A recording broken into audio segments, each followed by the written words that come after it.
Hi, it's Ryan, and it's another top 5 video. And yes, it's about meleeing tags, that thing I keep talking about in my various videos. Another top 5 I know, except this one actually had research, or well, number crunching to suss out who exactly kills the tags the hard enough. So yes, top 5 tag killers, and 2 honorable mentions with a fair few asterisks. Couple of rules I've set myself for this video, only factions I play. I didn't have time to go through the 42 factions in Infinity to figure out which was the best tag killer. So, what factions do I play?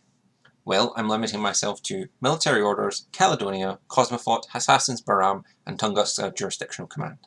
Same as last time, but this time running just away from Heavy Infantry, so no JSA or Steel Phalanx to bring the true Masters of the Blade. Next rule is no Fireteam bonus to burst, or bonus to burst from Coordinated Orders. One instance of one profile is being checked here. Big however here, if the unit comes with some form of peripheral or can get access to them via servant bots, then we can include that in the list. Given the factions listed, you might already guess who is appearing on this list. So, who's the poor targets? 3 tags representing a range of targets, from an unlucky Shakoosh, who is a standard S6 Arm 6 tag who isn't very good at melee, a prime punching bag, a good return on investment if you can nail him for cheaply enough, the Guja, a Silhouette 7 Arm 8 main battle tag that can hit back. I chose this as a middle-of-the-road melee tag, more capable than the Seraph of Martial Arts Level 2, but with a weaker weapon, more armoured than an Oyuri and Seraph, but less threatening than the Gator's Natural Born Warrior and EMCCW, who is a silly strong melee threat. It also ended up acting as consistently the toughest tag in melee, since with CC22 it was close to 50-50 in a skill off, meaning that high damage and AP weren't enough, skill was needed. Finally, the Avatar. CC19, but more importantly a cube killer template weapon, damage 17 double action, and arm and BTS 9. It said there are 2 ways to kill an Avatar list. Killing the Avatar in melee, or killing the Avatar's list. We'll be examining the first one here as a sort of damage gear check. And it's always funny to say that my Knight of Santiago can deck an Avatar in one go for 10% of the time. Rather than just being a pure numbers video, I'll be looking at how each unit gets into melee. You can be CC 32.5, but if you can't get to the Shakoosh, what's the point in this video? Finally, this is a best case scenario for each of the units. We want high numbers, not realistic numbers. Well, I mean, yeah, they're realistic, but they're not impossible situations to set up. If the model is better to Berserk, then it will Berserk.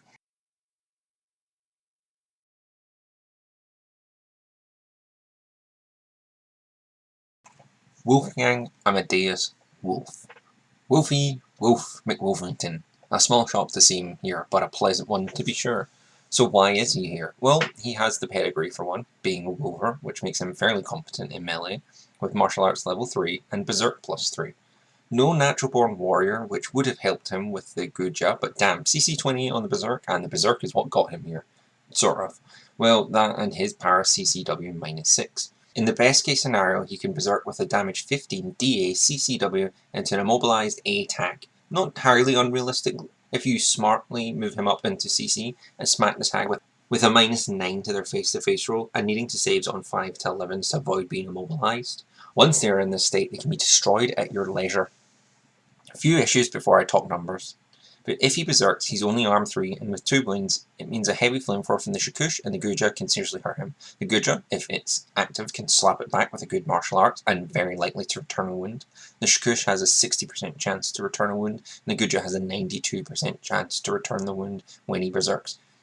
But this loops back to his unique selling point. If he can manage the 60, 39, and 48% respectively for our 3 tags to get off the Para CCW, then you can walk away much less harmed. Which loops nicely into our last point about him if you can manage it. He does have the ability to dodge on 16s, which is more reliable than smoke, but he's only 4/4 and has a +1 burst multi-rifle on Ballista skill 12. He's gonna need support to get up the board unless your opponent leaves a lane open, which is unlikely if they're smart. If he makes it, then you can see the numbers. He has a 64% chance to win the Avatar from Berserk, and from my notes it's 58% in a face-to-face roll to do the same. He's in the upper brackets of damage. Just. I measured all the tests over 1 or 2 with Para exchanges for simplicity, but if he has the time, especially with the Para CCW on his side, that low 1 to 5% chance to unconscious tag is not too bad as he can take time to do chip damage, but that's not measured here. I reckon if he had AP or explosive, I think he might be make number 4, but in terms of decking a tag, Wolfie can either do it only just or slowly over time, making melee less efficient.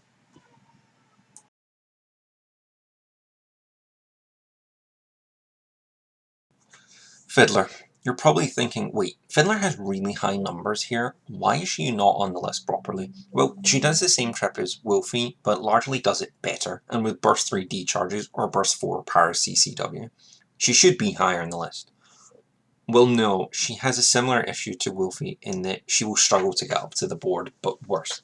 She's squishy, with not a very good gun, no smoke, only dodging, and has 2 robots to babysit to pull this off. That's 3 models to protect to get up the board, and if one goes down, her CC stats start to drop a lot. And let's say she gets into melee. Burst here is what's giving her a damage boost, not really a to-hit bonus. The Guja, for example, is more likely to do a wound to her than she is to him with her burst 4 power CCW. And with burst 3 D charges, the tag has a 62% chance versus a 25% chance to wound her. And this is why I picked the Guja as the difficult tag, because anyone can walk up to an arm 6 tag or an arm 8 main battle tag with D charges and burst 3, but can you walk into a worst case scenario and come out well? For Fiddler, no. Not for lack of trying though. If she gets a power off, then the decharges, the tag is absolutely gone, just scrapped in as little as 2 orders. She lacks the skill to do anything consistently, and in that regard fails one important check. The skill check.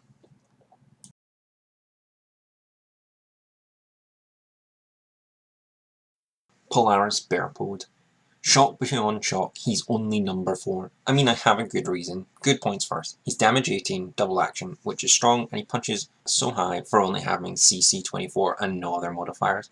As you might have noticed, this is for Berserk, because that's the best way to crack a tag for him. Thanks to total immunity, arm 4, he's much less likely to get wounded back than Wolfie is. Additionally, he's dogged, so he's far more of a nuisance than Wolfgang is. He also dodges as well as Wolfgang before adding smoke into the equation, so can quickly get up this board and berserk up walls with that massive 10-inch move. Either version works here with a chain rifle or heavy shotgun to clear anything before the move and then doing the deed. Number-wise, he is doing 73% to win the Avatar on the Berserk and an 86% chance to win the Shukush, which means if you pepper the tag beforehand, it's a good chance he's dead on the other side of this. The main downside is the massive damage with no AP. It's not allowing for consistency on the DA to get the tags to go unconscious, which is essentially Wolfie's problem, but lesser. I know it's all a tall order, but it was a test I set out, and it's not like the APCCW will do it either, because that has a maximum of 2 wounds it can deal with because of a crit. Just to note, this isn't me saying that Bear can't kill tags in melee, no, far from it. It will just do better if you can get a wound on the tag first from the Unknown Ranger or the Scots missile. The Bear would really appreciate so he can mop up the tag and then slay the rest of the far squishier, far easier troopers who he is an absolute nightmare machine for.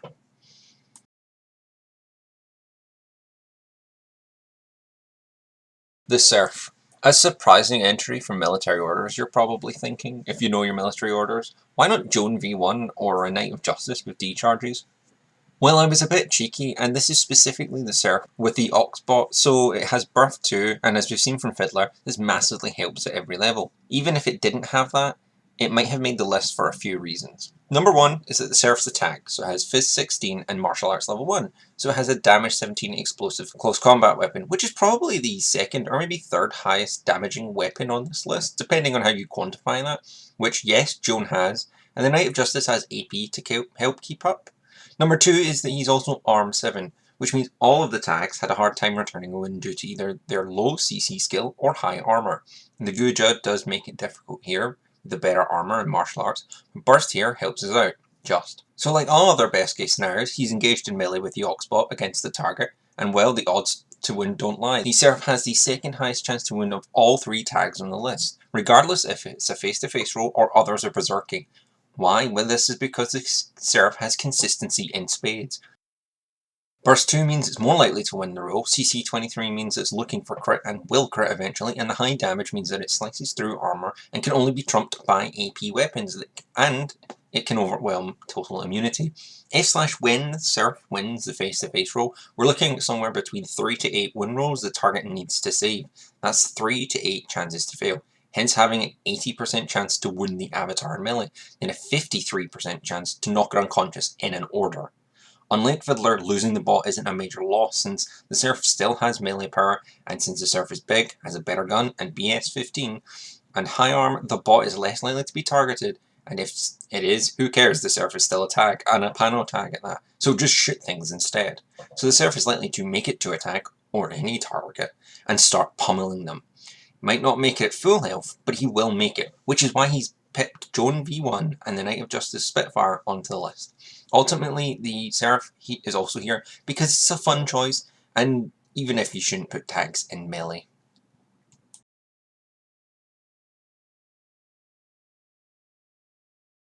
Cadian Dawn. Damn, this was an upset. I was silently confident he'd make it to number 2 or even top the list, but I was dreaming once the numbers came in. Cadian Dawn is technically one of the better, if not the best, melee threats in Ariadna, followed by the Unknown Ranger, Pavel, and Wolfgang. But here, Cadian proves that if you don't have the gear, you might not get in. The inverse of the Seraph and our next contender, T2, is utterly devastating, but consistent it is not. Berserking Cadian has some of the better odds to wound all 3 tags in melee, and with Natural Born Warrior, even in face-to-face, the Guja struggled. Critting on 11s mean all tags are almost guaranteed to take a wound thanks to his CC attack AP. If Cadian Dawn had a DA CCW though, then we'd be seriously looking at an 88% chance to wound the Shakush, 10% to unconsciousness, and dropping that to 81 and 6% for the Avatar. This brings the chance to wound up, but lowers the chance to unconscious, which for Cadian is a bit of a mixed bag. It does make him a massive threat to tags, if he had the right gear. But with T2, Cadian isn't for hunting tags with how crit works for the ammunition, only dealing 1 wound instead of 2, meaning a max of 3 wounds, but it's very inconsistent. Double action means you can either get 0, 1, or 2 wounds, but T2 is very all or nothing, which, as I mentioned with the Seraph, is absolutely not what's needed here. With heavy infantry or anything less than 3 wounds, Cadian performs much better because of the lower runes and less risk involved.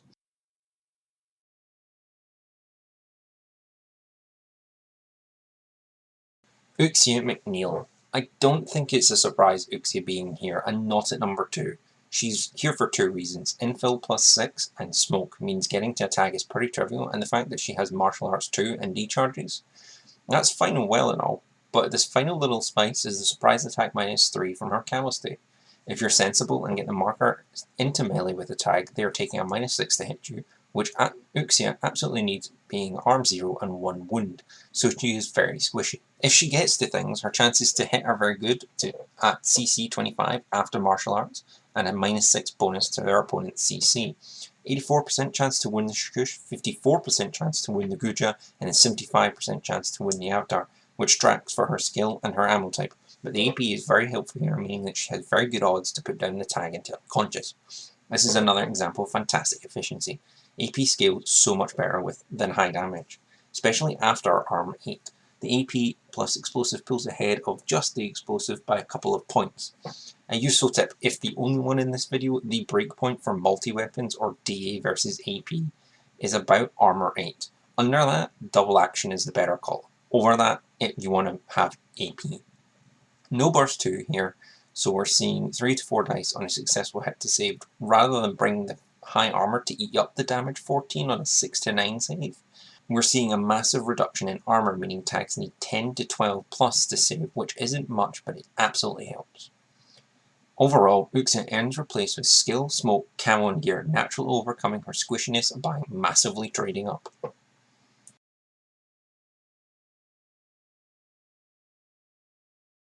Tearlich Drarg McMurrah. I mean, there was very little choices for number 1. Why? Well, he's a bear whose sole purpose is to tear things up in melee with Berserk, Total Immunity, Martial Arts level 3, and Phys 16. As aforementioned with the bear, he can dance up the board with 16s or 19s with smoke, but more importantly has a damage 18 CCW. But it's better than a bear. Why? Well, it's a Templar CCW. What does that mean? Well, it's an old fluff thing, meaning that he has 2 ammo types innate to his weapon. As such, it's an AP plus DA CCW. That means he takes the best parts of the bear, minus this climbing plus, and both its CCW, and smooshes them together to make a devastating missile. As you can see, this is McMurrah with Berserking, because his total immunity and arm 4 means he will eat up wounds fairly well and can basically guarantee a wound on the Berserk. Like I said earlier with the Seraph, comboing more dice is only surpassed with AP, which means he has the highest chance to win of any unit I tested here. The only two improvements I can think here being is an AP plus explosive close combat weapon, and the Berserk being +3. I am aware of Shona and Winterforce in O12 who can technically do this, but I'd rank McMurrah slightly higher than her because he can just get up the board so easily and consistently. I don't think I've had a game where McMurrah hasn't made it to the enemy before being gunned down, usually because of my misplays. Well, there was one time, but it was Father Safranza and a Vira rifle and my first Holomask experience. Let's talk odds to win. 94% chance to win the Shakush. He'll be saving against 2 or 3 dice on a 14+, which is not very likely. He has a 93% chance to win against the Guja and a 91% chance against the Avatar, which is just mad. This will very likely pressure your opponent into a response if the end of the turn rolls round and McMurrah is still engaged with something between twice and nearly 5 times his value. All 3 armies, Hak-Islam, Yujing and Combined Army, can deal with McMurrah, so you could die, but that's now a massive opportunity loss for them, as they'll need to spend orders digging him out of melee, or if he's not in melee, avoiding templates. Even if McMurrah swaps to face, the odds are on his side. 84% chance to win against the Shakush, 47 against the Guja, and a 76% chance against the Avatar. Once you make it to melee with the tag, there just isn't a good response for them, and the game is over for the tags. Not consistently unconscious tags, but it's not unlikely between 9 and 15% of the time in a single order, which could be a big game-changing moment if you get it off. It's also worth noting, and this is true for all units I've tested, if you pepper the tag lightly before engaging it, you're absolutely probably going to kill it. Infinity is all about efficiency, and with the 5 units I've listed here, McMurrah especially can easily get into a tag and kill it very well, very efficiently. Thank you all for watching. I hope you enjoyed the video. Did you guess McMurrah would be number 1? Did you expect Cadian to flop? Did you expect the Unknown Ranger to not be on this list? Let me know and I'll see you next time.